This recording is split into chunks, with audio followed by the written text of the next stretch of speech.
des flacons, des états flammés, des meubles voluptueux, des marbres, des tableaux, des robes parfumées qui traînent à plis somptueux. Dans une chambre tiède où comme en ulcère l'air est dangereux et fatal, où des bouquets mourants dans leur cercueil de verre exhalent leur soupir final. Un cadavre sans tête épanche comme un fleuve sur l'oreiller désaltéré. Un sang rouge et vivant dont la toile s'abreuve avec l'avidité d'un pré. Semblable aux visions pâles qu'enfante l'ombre et qui nous enchaîne les yeux. La tête avec la main de sa crinière sombre et de ses bijoux précieux. Sur la table de nuit comme une renoncule repose et vide de pensée. Un regard vague et blanc comme le crépuscule s'échappe des yeux révulsés. Sur le lit le tronc nu sans scrupule étale dans le plus complet abandon. La secrète splendeur et la beauté fatale dont la nature lui fit don.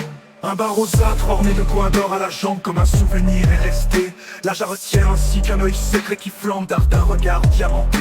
Le singulier aspect de cette solitude et d'un grand portrait langoureux, aux yeux provocateurs comme son attitude révèle un amour ténébreux. Une coupable joie et des fêtes étranges pleines de baisers infernaux, dont se réjouissaient les seins des mauvais anges nageant dans les plis des rideaux. Et cependant à voir la négresse élégante de l'épaule au contour heurté, la hanche un peu pointue et la taille fringante ainsi qu'un rectile irrité. Elle est bien jeune encore, son âme exaspérée, et ses sens par l'ennui mordu s'étaient-ils entr'ouverts à la meute altérée des désirs errants et perdus. Un ébrave indicatif que tu n'as pu, vivante, malgré tant d'amour assouvir, combla-t-il sur ta chair inerte et complaisante l'immensité de son désir.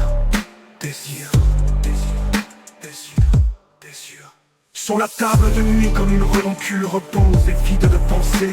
Un regard vague et blanc comme la toile s'abreuve avec l'avidité d'un pré. Semblable aux visions pâles qu'envole l'ombre renoncule repose sous le vent d'un bracelet. Un regard vague et blanc comme le crépuscule s'échappe des yeux révulsés.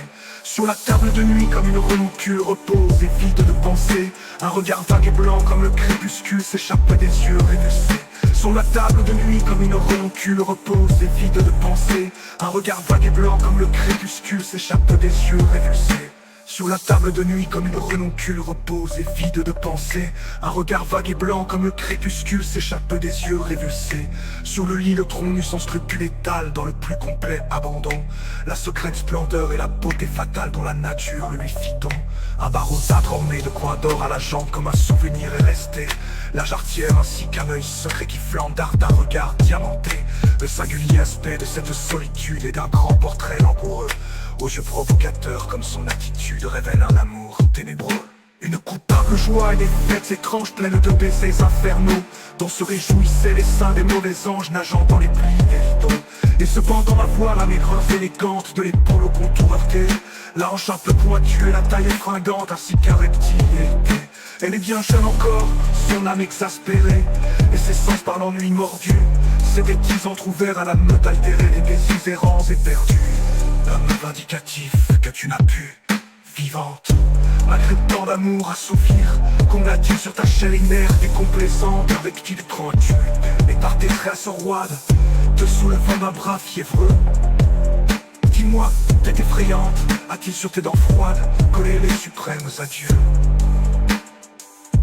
Loin du monde railleur, loin de la foule impure, loin des magistrats curieux, dors en paix, étrange créature dans ton tombeau mystérieux.